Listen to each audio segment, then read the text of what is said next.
ದೆಹಲಿಯಲ್ಲಿ ಇನ್ನೂ ಕೂಡ ಮುಗಿತಾ ಇಲ್ಲ ಸಚಿವ ಸಂಪುಟ ವಿಸ್ತರಣೆಯ ಕಸರತ್ತು. ಈಗಾಗಲೇ ಉಳಿದುಕೊಂಡಿರುವಂತಹ ಒಂದು ಸ್ಥಾನಕ್ಕಾಗಿ ಭಾರಿ ಪೈಪೋಟಿಗಳು ಕೂಡ ನಡೀತಾ ಇದೆ. ಸಂಪುಟಕ್ಕೆ ಎಂಟ್ರಿ ಕೊಡೋದಕ್ಕೆ ಈಗಾಗಲೇ 3-4 ಶಾಸಕರಿಂದ ಭರ್ಜರಿ ಲಾಬಿ ಕೂಡ ನಡೀತಾ ಇದೆ.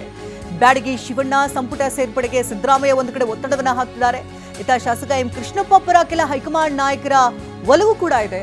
ಸಿಎಂ ಡಿಕೆಶಿಯಿಂದಲೂ ಕೂಡ ಕೆಲ ಶಾಸಕರ ಹೆಸರನ್ನ ಶಿಫಾರಸು ಮಾಡಲಾಗ್ತಾ ಇದೆ. ಇನ್ನು ಆಪ್ತ ವಲಯದ ಶಾಸಕರಿಗೆ ಮಂತ್ರಿಗಿರಿ ಕೊಡಿಸೋದಕ್ಕೆ ಸಿಎಂ ನಾನಾ ರೀತಿ ಕಸರತ್ತನ್ನ ನಡೆಸ್ತಾ ಇದ್ದು, ನಾಗೇಂದ್ರ ರಾಜೀನಾಮೆ ಏನಾದರೂ ಪಡೆದರೆ ಎಸ್ಟಿ ಸಮುದಾಯಕ್ಕೆ ಒತ್ತಡ ಹೆಚ್ಚಾಗುತ್ತೆ. ಹಾಗಾಗಿ ಎಸ್ಟಿ ಸಮುದಾಯಕ್ಕೆ ಮಂತ್ರಿ ಸ್ಥಾನಕ್ಕೆ ಸತೀಶ್ ಜಾರಕಿಹೊಳಿ ಒತ್ತಡವನ್ನು ಹೇರ್ತಾ ಇದ್ದು, ಅನ್ನಪೂರ್ಣ ತುಕಾರಾಂ, ಕಂಪ್ಲಿ ಗಣೇಶ್ ಹೆಸರುಗಳು ಮುನ್ನೆಲೆಗೆ ಬಂದಿದೆ. ಇನ್ನು ಗಾಯತ್ರಿ ಶಾಂತೇಗೌಡ ವಿಚಾರದಲ್ಲೂ ಕೂಡ ಇನ್ನೂ ಕೂಡ ಒಂದು ಸ್ಪಷ್ಟ ನಿರ್ಧಾರ ಆಗಿಲ್ಲ. ಹಾಗಾಗಿ ಸಾಕಷ್ಟು ಕುತೂಹಲವನ್ನು ಕೆರಳಿಸ್ತಾ ಇದೆ. ಸಿಎಂ ಡಿಕೆ ಶಿವಕುಮಾರ ದೆಹಲಿಯ ಯಾತ್ರೆ ಯಾರಿಗೆ ಮಂತ್ರಿಗಿರಿ ಒಲಿಬಹುದು, ಯಾರಿಗೆ ಕೈ ತಪ್ಪುತ್ತೆ ಎನ್ನುವಂತಹ ಕುತೂಹಲ ಕೂಡ ಹೆಚ್ಚಾಗಿದೆ. ಇನ್ನು ಸರ್ಕಾರ ಟೇಕ್ ಆಫ್ ಆದ್ರೂ ಕೂಡ ಮುಗಿಯದ ಸಂಪುಟ ಗೊಂದಲ. ಕ್ಯಾಬಿನೆಟ್ ರಚನೆ ವೇಳೆ ಆಗಿರುವಂತಹ ಎಡವಟ್ಟಿನಿಂದಾಗಿ ಗೊಂದಲ ಶುರುವಾಗಿದೆ. ಪ್ರಾದೇಶಿಕ ಜಾತಿ ಸಮುದಾಯವಾರು ಪ್ರಾತಿನಿಧ್ಯದ ಬಗ್ಗೆ ಆಕ್ಷೇಪಗಳು ಎತ್ತಿತು. ಬೆಂಗಳೂರಿನ 2 ಮುಸ್ಲಿಂ ನಾಯಕರಿಗೆ ಸಂಪುಟದಲ್ಲಿ ಅವಕಾಶ. ಹಿರಿಯ ಅಲ್ಪಸಂಖ್ಯಾತ ನಾಯಕರಿಗೆ ಕೈತಪ್ಪಿದ ಬಗ್ಗೆ ಅಸಮಾಧಾನಗಳು ಕೂಡ ಇದೆ. ಸಿಎಂ ಪ್ರತಿನಿಧಿಸುವಂತಹ ಒಕ್ಕಲಿಗ ಸಮುದಾಯಕ್ಕೆ ಹೆಚ್ಚಿನ ಅವಕಾಶವನ್ನು ನೀಡಲಾಗಿದೆ ಎನ್ನುವಂಥ ಆರೋಪ. ಜೊತೆಗೆ ಸಿಎಂ ಜಿಲ್ಲೆಗೆ 2 ಸಚಿವ ಸ್ಥಾನ ನೀಡಿದ್ಯಾಕೆ ಎನ್ನುವಂತಹ ಪ್ರಶ್ನೆ. ಲಿಂಗಾಯತ ಸಮುದಾಯಕ್ಕೆ ಹೆಚ್ಚು ಸಚಿವ ಸ್ಥಾನದ ಆಕ್ಷೇಪ ವ್ಯಕ್ತಪಡಿಸಲಾಗ್ತಾ ಇದ್ದು, ಕ್ಯಾಬಿನೆಟ್ ರಚನೆ ಬಗ್ಗೆಯೂ ಕೂಡ ಸಿದ್ದರಾಮಯ್ಯ ಅಸಮಾಧಾನವನ್ನು ವ್ಯಕ್ತಪಡಿಸಿದ್ದಾರೆ. ಮಾಜಿ ಸಿಎಂ ಸಿದ್ದರಾಮಯ್ಯ ಪಟ್ಟು ಇನ್ನೂ ಕೂಡ ಸಡಿಲವಾಗಿಲ್ಲ. ಮಾಜಿ ಸಿಎಂ ಸಿದ್ದರಾಮಯ್ಯರ ಮುನಿಸು ತಣಿಸೋದಕ್ಕೆ ಕಸರತ್ತು ನಡೆಸಲಾಗ್ತಾ ಇದೆ. ಈ ಬಗ್ಗೆ ಇನ್ನಷ್ಟು ಡೀಟೇಲ್ಸ್ನ ಪಡ್ಕೊಳ್ಳೋಣ. ನೇರ ಸಂಪರ್ಕದಲ್ಲಿ ಈಗಾಗಲೇ ಪ್ರಸನ್ನ ಕೂಡ ಜಾಯ್ನ್ ಆಗಿದ್ದಾರೆ. ಪ್ರಸನ್ನ, ಕ್ಯಾಬಿನೆಟ್ ವಿಸ್ತರಣೆಯಲ್ಲಿ ಆದಂಥ ಒಂದಷ್ಟು ಎಡವಟ್ಟುಗಳು ಈಗ ಬಿಸಿ ತುಪ್ಪ ಸುರಿದಂಗೆ ಆಗ್ತಾ ಇದೆ ಬೆಂಕಿ ಮೇಲೆ. ಜೊತೆಗೆ ಸಾಕಷ್ಟು ಜನರನ್ನು ತಣಿಸೋದಕ್ಕೂ ಕೂಡ ಸಾಧ್ಯವಾಗ್ತಾ ಇಲ್ಲ. ಉಳಿದಿರುವಂತಹ ಒಂದೇ ಒಂದು ಖಾತೆ. ಇನ್ ಕೇಸ್ ಏನೋ ನಾಗೇಂದ್ರದವ್ರದ್ದು ತೆರವಾದರೆ 2 ಖಾತೆಗಳಾಗುತ್ತೆ. ಅದಕ್ಕಾಗಿ ಯಾವ ರೀತಿ ಪೈಪೋಟಿಗಳು ನಡೀತಾ ಇದೆ? ಯಾಕಂದರೆ ಸಿದ್ದರಾಮಯ್ಯನವರು ಕೂಡ ಇಲ್ಲಿವರೆಗೂ ಯಾವುದೇ ಒಂದು ಫಂಕ್ಷನ್ಗಳಿಗಾಗಲಿ ಅಥವಾ ಮೀಟಿಂಗ್ಗಳಿಗಾಗಲಿ ಎಲ್ಲೂ ಕೂಡ ಕಾಣಿಸ್ಕೊಳ್ತಾ ಇಲ್ಲ, ಓಪನ್ ಆಗು ಕೂಡ ಮಾತನಾಡ್ತಾ ಇಲ್ಲ. ಸಿದ್ದರಾಮಯ್ಯರ ಮುನಿಸನ್ನ ತಣಿಸುವಂತಹ ಪ್ರಯತ್ನಗಳೇನಾದರೂ ಆಗುತ್ತಾ ಇಲ್ಲಿ? ಹೌದು ಶಕುಂತಲ, ಕ್ಯಾಬಿನೆಟ್ ರಚನೆಯ ಸಂದರ್ಭದಲ್ಲಿ ಸ್ವಲ್ಪ ಎಚ್ಚರಿಕೆಯನ್ನು ವಹಿಸಿದ್ರೆ ಇಂಥ ಗೊಂದಲಗಳು ಕ್ರಿಯೇಟ್ ಆಗ್ತಿರಲಿಲ್ಲ. ಆದರೆ ಅವತ್ತು 2 ತಿಂಗಳ ಕಾಲ ಸಮಯವನ್ನ ಕೊಟ್ಟರೂ ಕೂಡ ಒಂದಷ್ಟು ಗೊಂದಲಗಳು ಕ್ರಿಯೇಟ್ ಆಗೋದಕ್ಕೆ ಅವಕಾಶವನ್ನ ಕಾಂಗ್ರೆಸ್ನ ನಾಯಕರೇ ಮಾಡಿಕೊಟ್ಟಂತಾಗಿದೆ. ಒಂದು, ಪ್ರಾದೇಶಿಕ ಅಸಮಾನತೆ ಕಾಡ್ತಾ ಇದೆ. ಕೆಲವು ಜಿಲ್ಲೆಗಳಿಗೆ ಪ್ರಾತಿನಿಧ್ಯವನ್ನು ಕೊಡೋದಕ್ಕೆ ಈ ಕ್ಯಾಬಿನೆಟ್ನಲ್ಲಿ ಸಾಧ್ಯವಾಗಿಲ್ಲ. ಜಾತಿ ತಾರತಮ್ಯದ ವಿಚಾರವನ್ನು ಕೂಡ ಸರಿಪಡಿಸೋದಕ್ಕೆ ಅವಕಾಶಗಳು ಇತ್ತು, ಅದನ್ನು ಕೂಡ ನಾಯಕರು ಸರಿಯಾದ ರೀತಿಯಲ್ಲಿ ಮಾಡಿಲ್ಲ.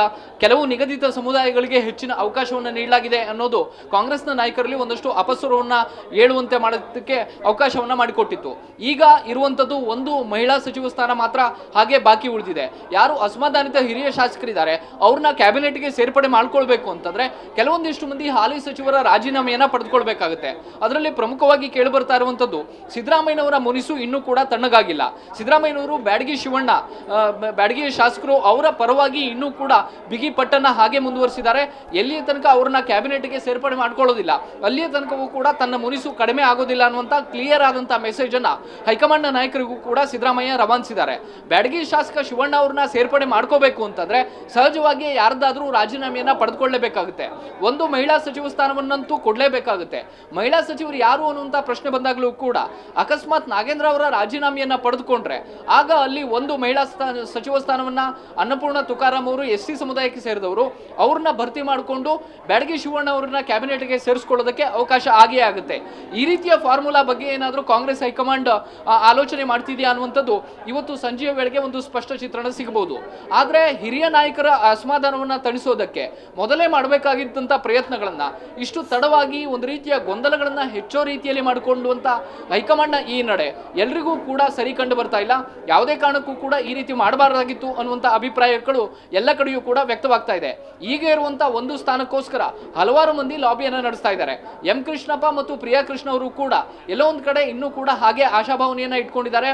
ಕೆಲವೊಂದಿಷ್ಟು ಒಕ್ಕಲಿಗ ಸಮುದಾಯದ ಸಚಿವರ ರಾಜೀನಾಮೆಯನ್ನ ಪಡೆದುಕೊಂಡು ತಮಗೆ ಅವಕಾಶವನ್ನ ಮಾಡಿಕೊಳ್ಳಲಾಗುತ್ತೆ ಅನ್ನುವಂಥ ನಿರೀಕ್ಷೆಯನ್ನ ಇಟ್ಕೊಂಡಿದ್ದಾರೆ.